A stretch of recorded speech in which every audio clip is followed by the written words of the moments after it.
ఇప్పుడు వచ్చిన మీ అందరికీ వందనాలు. యోబు గ్రంథం మొదటి అధ్యాయము 5వ వచనం. వారి విందు దినములు పూర్తిగా యోబు తన కుమారులు పాపము చేసి తమ హృదయంలో దేవుని దూషింతురేమో అని వారిని పిలువనంపించి వారిని పవిత్రపరిచి అరుణోదయమున లేచి వారిలో ఒక్కొక్కని నిమిత్తమై దహన బలిని అర్పించుచూ వచ్చెను. యోబు నిత్యం అలాగు చేయుచుండెను. దేవదూతలు యెహోవా సన్నిధి నిలుచుటకై వచ్చిన దినమొకటి తటస్థించెను. ఆ దినమున అపవాది యొగువాడు వారితో కలిసి వచ్చెను. యెహోవా, నువ్వు ఎక్కడి నుంచి వచ్చితివి వారిని అడగగా, అపవాది భూమి మీద అటు ఇటు తిరుగులాడుచు సంచరించుచూ వచ్చితనని యెహోవాకు ప్రత్యుత్తరమిచ్చెను. అందుకు యెహోవా, నీవు నా సేవకుడైన యోబు సంగతి ఆలోచించితివా? అతడు యథార్థ వర్తనుడు, న్యాయవంతుడై దేవుని యందు భయభక్తులు కలిగి చెడుతనం విసర్జించిన వాడు, భూమి మీద అతని వంటి వాడెవడు లేడు అని అనగా, అపవాది, ఊరకనే దేవుని యందు భయభక్తులు గలవాడాయనా, నీవు అతనికిని అతని ఇంటి వారికిని అతను కలిగిన సమస్తమునకును చుట్టి కంచి వేసితివి కదా. నీవు అతని చేతి పనిని దీవించుట చేత అతని ఆస్తి దేశములో బహుగా విస్తరించుచున్నది. ప్రార్థన చేసుకుందాం. మహోన్నతుడా, వాక్యమైండి మా యొద్దకు వస్తున్న తండ్రి, మీ ఘన పరిశుద్ధ నామమును బట్టి నీకు స్తోత్రాలు స్తుతులు చెల్లిస్తూ ఉన్నాం. సజీవులున్న దేశంలో మమ్మల్ని సజీవులుగా ఉంచారు. కొద్ది నిమిషాలు నీ వాక్కులోంచి మాతో మాట్లాడి మహిమ పొందమని యేసు నామములో ప్రార్థిస్తున్నాము తండ్రి, ఆమేన్. కూడి వచ్చిన మీ అందరికి మరి ఒకసారి వందనాలు. మనం దేవుని యందు విశ్వాసం ఉంచినప్పుడు, ఆయన వాక్యం విని మనం ఉంచిన విశ్వాసాన్ని బట్టి ఆయన మనం రక్షించుకున్నాడు. ఇప్పుడు ఆ విశ్వాసము మనకు రక్షణ ఇస్తే, ఆ రక్షణ మనల్ని దేవుని కాపుదలలోకి తీసుకెళ్ళింది. ఊరి మీద ఉన్న వాళ్ళందరూ ప్రార్థన చేస్తారు, దేశం మీద ఉన్న వాళ్ళందరూ ప్రార్థన చేస్తారు, సర్వదేశాల్లో ఉన్నవాళ్ళు ప్రార్థన చేస్తారు. కానీ దేవుని దృష్టికి ఇష్టమైన వారు వేసుకునే కంచె వేరు, నా ఇల్లంతా చల్లగా ఉండాలి అనుకునే లోకస్తుల కంచె వేరు. ఈ సంగతి బాగా గుర్తుపెట్టుకోండి. ఈరోజు మీరు గమనిస్తే, కుటుంబానికి క్షేమం కలగడానికి ముందు మనమే సిద్ధపడాలి. ఎందుకని? ఊరోళ్ళంతా బాగుంటే ఊరిలో నువ్వు ఉంటాం కాదు, నువ్వు బాగుంటే ఊరు బాగుంటుంది. ఈ సంగతి బాగా గుర్తుపెట్టుకో. నీ కుటుంబానికి కంచి వేసుకునే విధానంలో, నీ బిడ్డని కాపాడుకునే విధానంలో, నీ కూతురిని కాపాడుకునే విధానంలో, నీ జీవితాన్ని కాపాడుకునే విధానంలో మొట్టమొదటిగా నువ్వు సిద్ధపరచుకోవాలి. నేను రక్షించబడ్డానమ్మా, ఊరిలో తగుదునమ్మా, నాకు మారుమనసు వచ్చిందమ్మా, బాప్తీసం తీసుకున్నానమ్మా అంటే నువ్వు ఎవడికి చెప్తా? ఏమంటారు? చెప్పలేకపోతే ఊరోళ్ళందరూ ఏమంటారు? వాడు సేవకుడే కానీ పిల్లలను కుదురుకు పెంచలేదురా అంటాడు. అప్పుడు 24 సంవత్సరాల సేవ కుప్పకూలిపోద్ది పేకమాటలాగా. అందుకే రాజమండ్రి సెంట్రల్ జైలు అని అనను, కానీ ఆ అనుభవాల్లో ఎక్కడికి వెళ్లకుండా గేట్ వేసుకొని ఇంట్లో కూర్చోవడం అంటే, ఒకరోజు కూర్చొని చూడండి, మీరు 2 రోజులు కూర్చొని చూడండి. అలాంటిది 24 సంవత్సరాలు దేవుని పరిచర్య నిమిత్తమై వచ్చి అక్కడున్నప్పుడు ఒక చిన్న పాకే ఒక పెద్ద ప్యాలెస్లా ఫీల్ అయిపోయి డేరా అడ్డం పెట్టుకొని బ్రతికాం జనానికి. దేవుడు తన మహాకృపను బట్టి మీరు చేసిన ప్రార్థన, నేను ఆశించిన మేర గేట్లు ఇచ్చారు. గేట్ వేసుకుని బ్రతుకుతున్నాం. అయినా విషపు దృష్టి పోలా విషపు దృష్టి. ముందే గోడ ఎందుకు కట్టించావయ్యా అయ్యగారు? సక్క మందిరం గోడలు అయ్యాయి కదయ్యా అని ఇంతమంది అన్నారు. తినేది తన సొమ్మైనా ఆ తిన్నప్పుడు చూసేవాడు మంచి మనసు ఉండాలి. అందుకే ఈరోజు నేను చెప్తున్నా, మనం పావులతో జాగ్రత్త కాదు, మనం మృగాలతో జాగ్రత్తగా కాదు, మనము ఏవేవో హాని కలిగించే వాటితో జాగ్రత్త కాదు. భార్య భర్తలు వాళ్ళు జత వేసుకొని తిరుగుతుంటే ఒక ఆయన అటు చూశాడంట. చూసి అన్నాడంట, యాసిన్నే మొట్టమొదటి ఇట్టుంది, చివరిదాకా ఉండేనా, ఇది తొదల్లేనా అన్నాడంట. ఏమంట, ఇది తొదల్లేనా అన్నాడంట. అంటే ఏంటి, ప్రారంభం బ్రహ్మాండంగా ఉంటుందండి, ప్రారంభంలో లోపమే ఉండదు, కానీ కొనసాగించేటప్పుడు ముగింపు వరకు ఉండే విధానంలో జాగ్రత్తలు తీసుకోవాలి. దేవునికి స్తోత్రం. సేవ మొదలుపెట్టా, మధ్యలో చాలాసార్లు బారిపోదామని చూసా. దేవుడు తొక్కి పట్టి నారలాగితే తప్ప ఈ బండి ఇక్కడే స్టే అవటానికి చాలా గేట్లు వేసాడు దేవుడు, ఒక గేటు కాదు. అందుకోసమే ఏది ఉన్నా స్తోత్రం, ఏది లేకపోయినా స్తోత్రం అంటే ఈ స్థలంలో ఉండడానికి ప్రథమ కారణం ఏంటో తెలుసా? నా దేవుడు నన్ను పట్టి బంధించి లాగి ఈ స్థలములో ఉంచాడు. దేవునికి మహిమ కలుగును గాక. ఇక అప్పటి నుండి నేను చేసే పని ఏంటో తెలుసా? ఒకటి, మీ కుటుంబాలకు కంచి వేయడం. రెండు, నా కుటుంబానికి కంచి వేసుకోవడం. ముఖ్యంగా నా కుటుంబానికి కంచి వేసుకోవడం. ఎందుకని, ఇక్కడ ఫెయిల్యూర్ అయిపోతే ఇంకా నేను ఎక్కడ మీ దగ్గరకు వచ్చి చెప్పుకునే రుణం ఉండదు. అందుకే నా పిల్లల్ని నేను నా యొక్క కన్నబిడల్లాగా చూడను. మళ్ళీ ఎక్కడ చూస్తామంటారా, ఫ్రెండ్స్ లాగా చూస్తా. కొన్నిసార్లు వాళ్ళ దగ్గర కూర్చుంటాను, వాళ్ళకున్న ఆలోచనలు ఏమైనా ఉంటే శుద్ధి చేస్తాను. ఇలాంటి ఆలోచనలు మీకు ఎప్పుడైనా వస్తాయా అని కూడా నేను అడుగుతాను. ఎందుకు ఈ విషయం చెప్తున్నానంటే, మనం మనుషులు, మనం చచ్చిపోయేదాకా మనల్ని మనం కాపాడుకుంటే తప్ప మన దేవుడు మనతో ఉండరు. దేవునికి స్తోత్రం. అందుకే ఈరోజు నేను చెప్తాను, ఇంటికి కంచె వేసుకోవాలని ఆలోచన వచ్చింది యోబుకు. దేవునికి మహిమ కలుగును గాక. ఉదయాన్నే లేచి ఎవరిని మనసులో పెట్టుకున్నాడు? చూసినవా చిన్న, నేను గుమ్మం దగ్గరికి వెళ్ళాను, లేదు ఎద్దు చూసినట్టు చూస్తుందిరా, అది మన ఇల్లేట బాగుపడద్దురా, నన్ను చూడంగానే వరుస పెట్టి తిడుతుందిరా నాయన, అసలు ఇక్కడ కట్టుకోకుండా ఉంటే బాగుండురా. కాదు, ఇవి కాదు నువ్వు అనాల్సింది.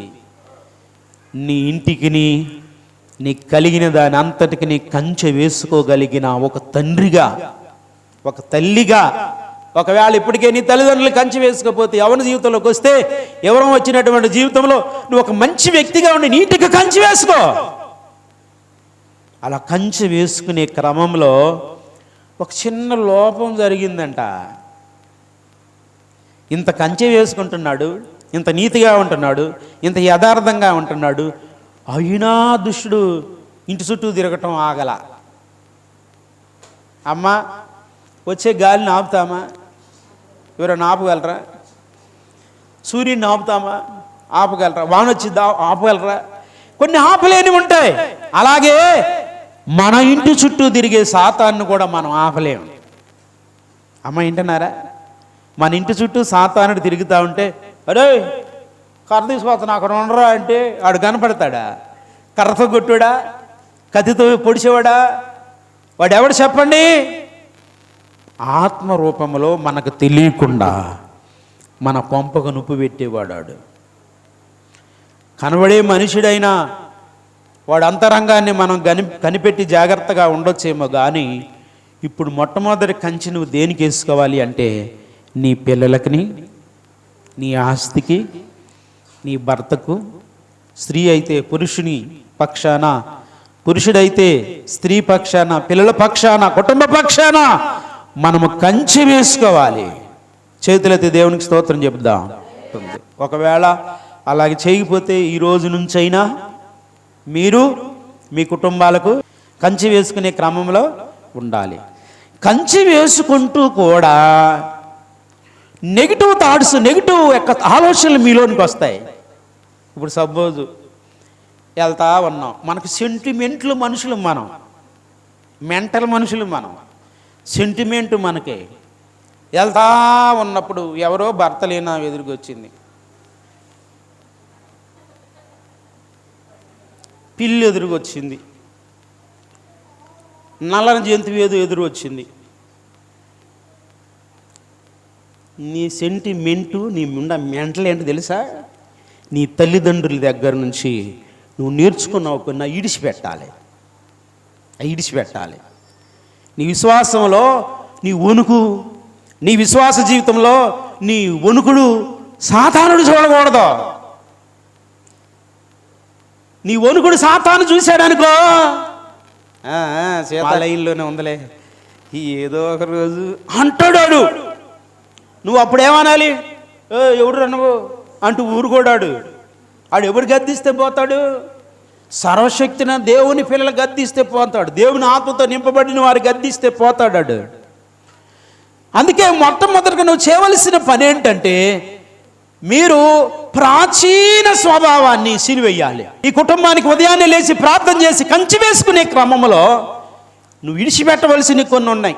రోమపత్రిక 6:6 ఎలైనగా మనమికను పాపమునకు దాసులము కాకుండానట్లు, పాప శరీరము నిరర్ధకమగునట్లు మన ప్రాచీన స్వభావము ఆయనతో కూడా సిలువ వేయబడినని ఎరుగుదుము. చేతిలో దేవుని స్తోత్రం చెప్దా.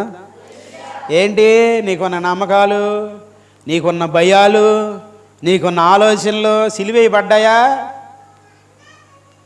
ఒక రక్షించబడిన ఆమెకి చీకటి పడితే నేను అడిగా, ఎందుకు ఏమైనా బలహీన పరిచావు అని అడిగితే, ఇంకొక రక్షించబడిన నెగిటివ్గా మాట్లాడిందంట. ఏమని? చిన్నమ్మా, మా ఊళ్ళో కూడా ఒక అమ్మాయి ఎట్టే చచ్చిపోయింది అనగానే గుండె దుడుకు అందంట. ఎవరికే? ఇద్దరు రక్షించబడిన వాళ్ళే మాట్లాడుకుంటున్నారు. ఏమని?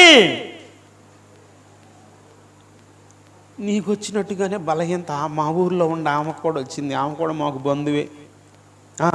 ఏంటంట? ఇట్లాంటి బలహీనత వచ్చి చచ్చిపోయింది అనగానే గుండె దొడుక్కుమందంట. గుండె దొడుక్కుమంది. సాతానుడు బుడుక్కుని లోపలికి వెళ్ళాడంట. అర్థమైందా? మనం పేతురు పత్రిక 5:7 మీరు నిబ్బరమైన బుద్ధి గలవారే ఉండండి. నిబ్బరం లేకపోతే ఆడే ఎవడేం చేస్తాడు నన్ను అంటారా? నువ్వు వణుకుతూ, నువ్వు గొనుగుతూ, నువ్వు బలహీనమైపోతూ, నువ్వు కృంగిపోతూ, నువ్వు యేసు ప్రభు ప్రేమించేది యేసు రాజా రండి, నువ్వు ఎన్నన్న పాడుకో, నువ్వెన్న పాడుకో. నీవు ఒక స్టాండర్డ్ మైండ్ మెయింటైన్ చేస్తూ, దేవుడు నాతో ఉన్నాడు, నేను దేనికి భయపడవలసిన అవసరం లేదు, ఆయన మహిమ కొరకు నేను బ్రతుకుతున్నా. నిబ్బరమైన బుద్ధి గలవారై మెలుగు కలిగిన ప్రార్థనతో ధైర్యంగా ఉండాలి. దిగ్గొట్టిన గోడకు దిగ్గొట్టిన మేకు నువ్వేమన్నా తగిలించుకో, అది కింద పడదు. ఎందుకని? కొట్టడమే గట్టిగా కొట్టారనమాట. మళ్ళీ నువ్వు దాన్ని దేంతో పీకితే తప్ప ఆ గోడకు దిగగొట్టిన మేకులాగా నువ్వు ఒక స్టాండర్డ్ మైండ్ మెయింటైన్ చేయాలి. దేవునికి మహిమ కలుగును గాక. అలాంటి మైండ్ మెయింటైన్ చేస్తూ నువ్వు ప్రార్థన చేస్తూ నీ బిడ్డకు కంచి వేసుకునేటప్పుడు నీవు ఉన్న ప్రాచీన పాత స్వభావాలు, మూఢనమ్మకాలు కొన్ని. ఒకళ్ళు నన్ను ఏం చేశారంటే హాస్పిటల్కి పిలిచారు. హాస్పిటల్కి పిలిచిన తర్వాత, అయ్యా నేను ప్రార్థన చేస్తాను, మీరు ఇక్కడ చేశారు కాబట్టి ఇంటికి వచ్చి చేస్తాను రానంటే, అయ్యగారండి డాక్టర్ గారు ఇప్పుడు రారు, మీరు వెళ్ళిపోండి అన్నారు వాళ్ళు. నాకు అనుమానం వచ్చి గేటు దగ్గర ఆగా, అవతలకు పోయి నుంచున్నా. నేను ఈ మాట వెనకాల ఏదో మర్మం ఉందనుకున్నా. డాము 3 కొబ్బరికాయలు కొట్టి అటు ఒకటి ఇటు ఒకటి బారేసి బయలుదేరారు. నేను వాళ్ళ ముందు బండి వేసుకున్నాను. అయ్యగారు వెళ్ళలేదు యారా అటు. మళ్ళీ ఫోన్ చేశారు, అయ్యగారిని ప్రార్థన చేద్దున్నారు రండి అని ఫోన్ చేశారు. మీరే చేసుకోండి ప్రార్థన. నేను ప్రార్థన చేస్తే పాపిష్టం 100 కొబ్బరికాయలు కొట్టారు. మీ నెత్తి మీద కొట్టాల్సింది అట్లా నేను. జాగ్రత్త మీరు అంటే ఊరు చూసేసారు. అయ్యగారికి ఎందుకు కొత్తరు రాళ్ళే అంటున్నారు. నేను ఒక మాట చెప్తున్నా, స్థిరత్వం నీలో లేకపోతే అస్థిరమైన మనసును పట్టుకుని సాతాన్ని నిలబడి చేస్తాడు. ఆ తర్వాత మనం ఏం చేయలేము. అయ్యగారు వచ్చి ఏం చేయలేడు. అయ్యగారి కంటే గొప్ప గొప్ప తలాంతులు గాలు వచ్చేమి యేసు ప్రభువారు వచ్చినా నేను టచ్ చేయడు. ఎందుకని? నీవు దేవుని మాట కాకుండా లోక ఆచారాలకు నువ్వు మనసిచ్చిన రోజున. యోబన్న కూడా ఒకరోజు కూర్చున్నాడంట. ఇంత నీతివంతుడు, ఇంత యథార్థవంతుడు, ఇంత దేవుని యందు భయభక్తులు కలిగినోడు ఒకరోజు కూర్చున్నాడంట. యోబన్న దగ్గరకు వచ్చాడు ఒకడు పనికి మాలినోడు. ఎవడాడు? పిలవపోయిన ఇల్లుడు. ఎవడాడు? అపవాది. వచ్చి మనసులో మెల్లగా పెట్టాడంటే ఏమనంటే, ఒకవేళ ఇంత నీతిగా ఉంటున్నావు, ఇంత దేవునికి నమ్మకంగా ఉన్నాం, ఇంత పిల్లలకి కంచి వేసుకుంటున్నాం. ఒకవేళ నీ పిల్లలు లేకుండా పోతేను, నీ ఆస్తి అంతా పోతేను, నీ భార్య వచ్చి నిన్ను చిచి నీ అసహ్యం అనుకొని పోతేను, నీకు రోగం వస్తేను, నువ్వు ఒంటరివాడు అయిపోతేనో, ఏమీ లేని వాడు దిగంబరం అయిపోతేనో ఉలిక్కి పడ్డాడంట. అప్పుడు ఎవరికి పర్మిషన్ వచ్చింది? సాతానుకు తెలిసిపోయింది. మెరుపులా ఇన్ని రోజులు నేను ఏం దొరికిద్దా అని చూసా, ఇప్పుడు చూసుకుంటా కథ. దేవదూతలు తో పాటు ఎందుకు దేవుని దగ్గరికి వెళ్ళి పర్మిషన్ తీసుకున్నాడు సాతానుడు అంటే, యోబు కూర్చొని ఒకరోజు తన భార్య గురించి, తన పిల్లల గురించి, తన ఆస్తి గురించి బలహీనమైన తలంపుల్లో చిక్కుపోయాడు. ఆ తలంపు వచ్చినప్పుడు ఏం చేయవలసిందంటే, నా తండ్రి అయిన యెహోవా నన్ను కాపాడగలడు, దుష్టుడు తలంపులన్నీ కాలిపోనుగాక అనుకోవాలి. దేవునికి స్తోత్రం. కానీ భయపడ్డాడంట, ఉలుక్కు పడ్డాడంట. ఎప్పుడైతే తన జీవితంలో భయపడ్డాడో వాడు రానే వచ్చాడు. ఎప్పుడు అసలు ఏ శోధిద్దామని ఇంటి చుట్టూ తిరుగుతున్నాడు. ఇప్పుడు తిన బలహీనమైన ఆలోచన ఎవరికి తెలిసింది? సాతానుకి తెలిసింది. దేవుని మీద ఆధారపడ్డాను. సాతానుడా, నువ్వు ఇన్ని ఆలోచనలు కలిగించిన, నువ్వు నన్నేం చేస్తావు? నా తండ్రి అని యెహోవా నాకున్నాడు అని అనుకొని ఉండాల్సింది, కానీ అలాగ అనుకోలేదంట. తర్వాత తనకు వచ్చిన ఉపద్రవం, సాతానుడు దేవుని దగ్గర పర్మిషన్ తీసుకుని వచ్చి గొర్రెలు పోయినాయి, ఒంటెలు పోయినాయి, గాడిదలు పోయినాయి, పనివారు పోయారు, 10 మంది పిల్లలు చనిపోయారు. ఇలాంటి పరిస్థితి వచ్చింది. ఒక మాటలో కూడా యోబు తప్పు చేయలేదు అని మనం వింటున్నాం. రెండోది, మళ్ళీ వెళ్ళాడు, ఈసారి దేహాన్ని శోధిస్తాను అన్నాడు. దేహాన్ని శోధించాడు. చిల్లపెంకిలతో గీక్కున్నాడు. తన దేహంలో ఆ వ్యాధి వలన వచ్చిన నొప్పుల చేత భరిస్తూ తన పాపాలు ఒప్పుకున్నారు, ఏడ్చాడు. తన స్నేహితులు గద్దించినా కానీ నేనే తప్పు చేయలేదురా, ఎందుకు వచ్చిందో నాకు అర్థం కాలేదని ఆయన తపన పడుతూ ఉన్నాడు. ఈ స్థితికి కారణం ఏంటి అంటే, తాను ఒకరోజు భయపడిన భయం. నేను చదువుతున్నాను రండి. 3వ అధ్యాయం, వచ్చునని నేను బహుగా భయపడుతున్నా, అదే నాకు సంభవించింది, నాకు భీతి పుట్టించిందే నా మీదకి వచ్చింది. ఇక నా వైపు చూడండి.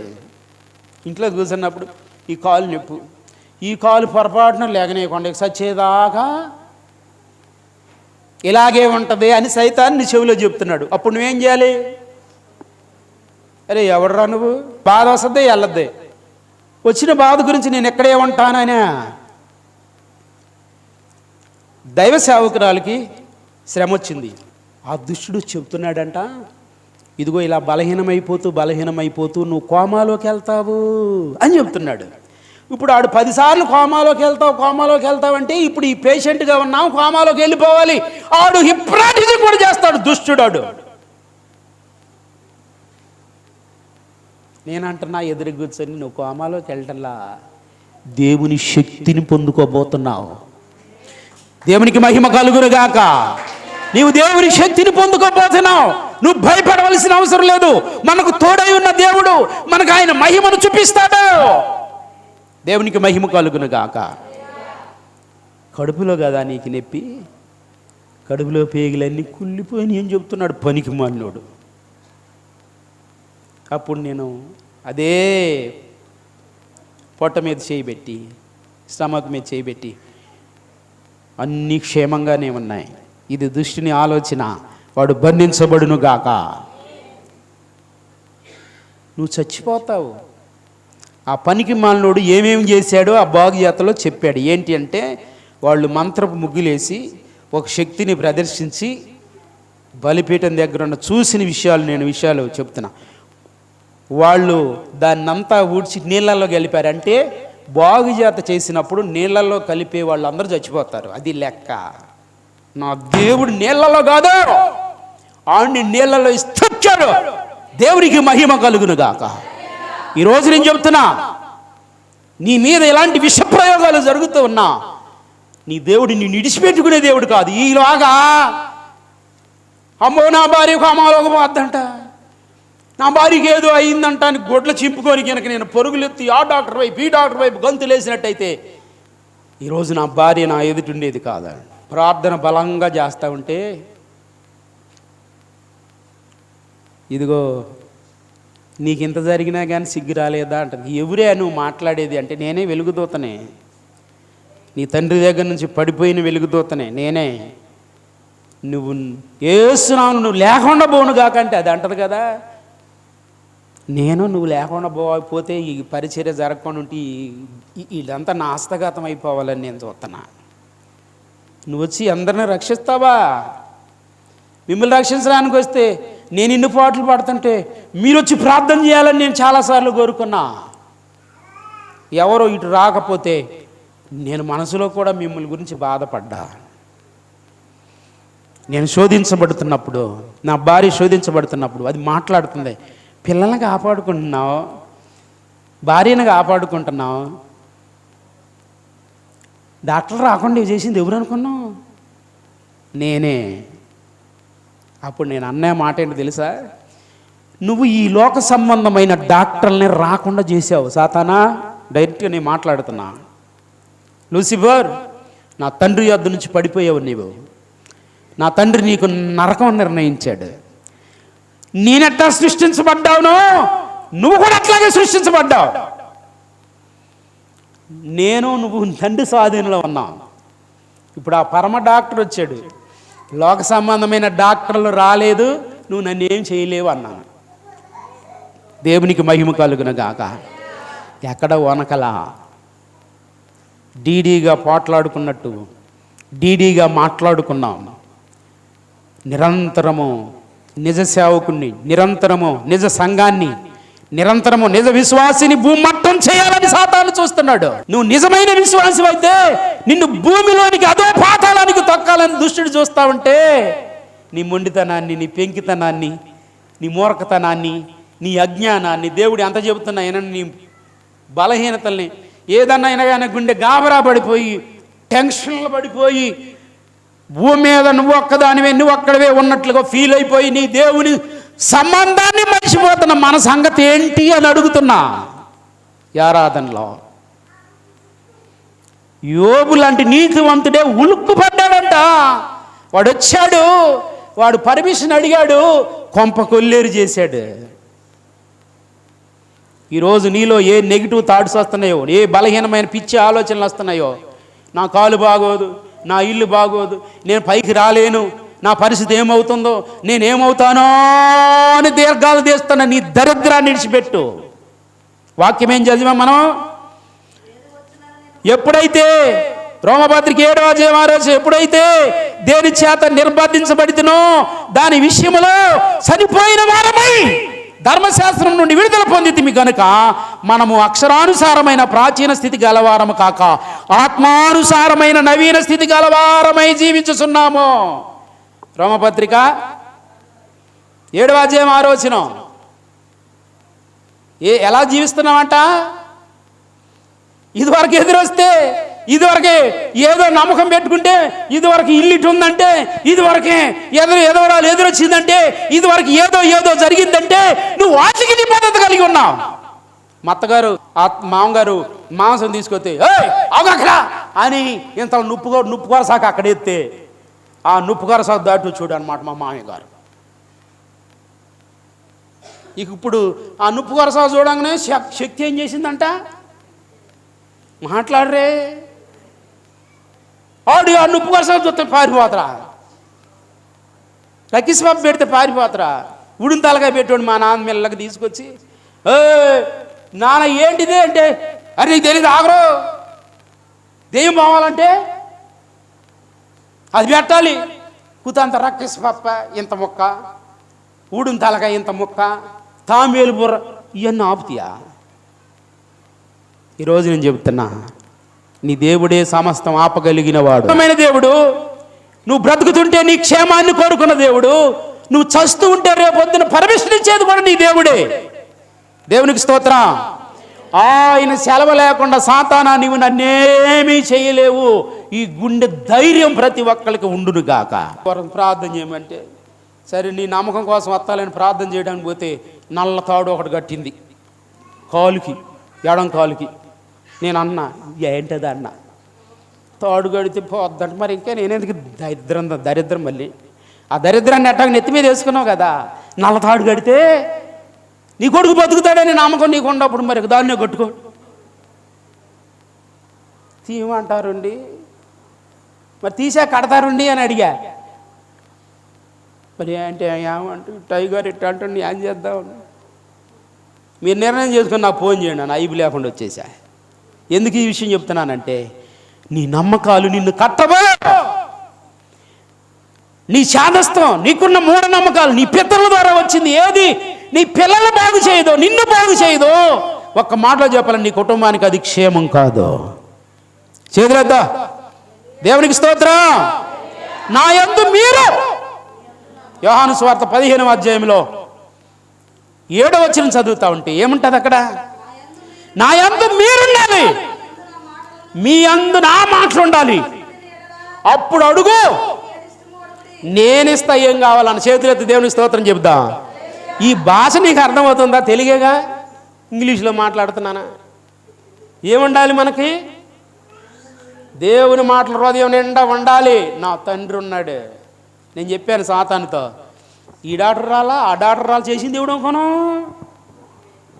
ఏం బలహీనం అవడం కారణం ఇవ్వడం, ఈ ఆలోచనలు ఎందుకు పెట్టాను అనుకున్నాం. అసలు ఎందుకే ఇలాగ చేశారు అంటే, నీ భార్య చచ్చిపోతే నీవు భార్య లేనివాడిగా ఉంటే,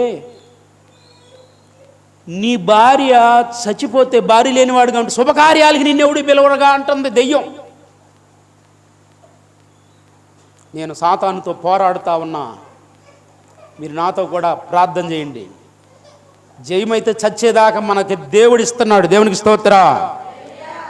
నీ భార్య చచ్చిపోతే నిన్నెవడు శుభకార్యాలకి పిలవడుగా, అందుకే నీ భార్యను చంపాలని చూస్తున్నారు అని చెప్తున్నాడు. నేను అన్నా, నా ప్రభు సెలవు లేకుండా నన్ను నా పిల్లల్ని ఎవడు ముట్టేది వీలు. చేతులే దేవుని స్తోత్రం చెప్దాం. హాస్పిటల్కి దివ్య వచ్చింది, హాస్పిటల్ బెడ్ ఎక్కిందిగా, ఇక బతికిపోయినట్టు లేరా అంటుందంట ఒక స్వరం దివ్య దగ్గరికి వచ్చి. మళ్ళా మేము ఇంటికి వచ్చిన తర్వాత ఇంకొక స్వరం వస్తుంది. ఏంటి స్వరం తెలుసా? మరణం నుంచి అయితే తప్పించుకున్నావు కానీ మెంటలు ఎత్తించాలి.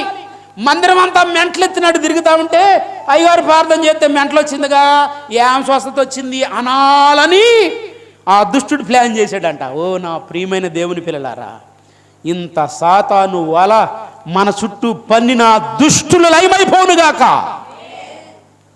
నేను ఇక్కడుండి ప్రతి మంత్రపు శక్తిని కూల్చేసి, కాడిని కూల్చేసి, ఎరగొట్టేసి ఇవన్నీ చేస్తూ ఉంటే ఏం జరిగిందో తెలుసా? మీరెవరు చేశారో ప్రార్థన నాకు తెలియదు. నా మట్టుకు నేను నా కుటుంబానికి వేసుకున్న కంచె, మనం చేసిన ప్రార్థన దేవుడు ఆలకించి విడుదలిచ్చారు. చేతులైతే దేవునికి స్తోత్రం చెప్దా. అయితే నాతో కూడా మీరు కలిసి వస్తే ప్రార్థన చేస్తే మరి ఎక్కువ కీడు సమయించకుండా ఉండేది కదా. మీరు ఇచ్చిన డబ్బుల కంటే కూడా మీరు చేసే ప్రార్థన నాకు అవసరం. ఒక గొప్ప రహస్యం చెబుతున్నా ఇప్పుడు. అందరి చేతులైతే దేవుని స్తోత్రం చెప్పండి. నాతో పాటు యుద్ధంలో మీరు ఉంటారని నేను నమ్ముతున్నా. ఉంటే పండగ, ఉండకపోతే దండగ. మందిరంలో 40 రోజులు ప్రార్థనలో, 7 రోజులు ప్రార్థనలో, 21 రోజు ప్రార్థనలో, ఇవన్నీ మందిరాన్ని కట్టాయి, మనం కాదు. జీవితాలు కట్టాయి, మనం కాదు. ఇడిపోయిన కుటుంబాలను కట్టాయి, మనం కాదు. చచ్చిపోయిన లేపిని. దేవునికి స్తోత్రం కలుగును గాక. ఇలాంటి ఒక పౌరుషంతో మొదటి నుంచి నమ్మకంగా ఉన్నాం. ఉపవాసంలో ఉన్న శక్తి అనుభవించోడికే తెలిసింది. రోగమే రాకూడదంటే, దేవా ఎందుకయ్యా నాకు ఇట్లా చేసావు అని ప్రార్థన చేస్తా ఉంటే దేవుడే తన కృపను బట్టి ఆయన నన్ను హాస్పిటల్ నుంచి విడిపించారు. దేవునికి మహిమ కలుగునుగా. మన పక్షాన ఉన్నవాడు నరుడు కాదు. ఎవరు? సజీవుడైన దేవుడు. దేవునికి స్తోత్రం.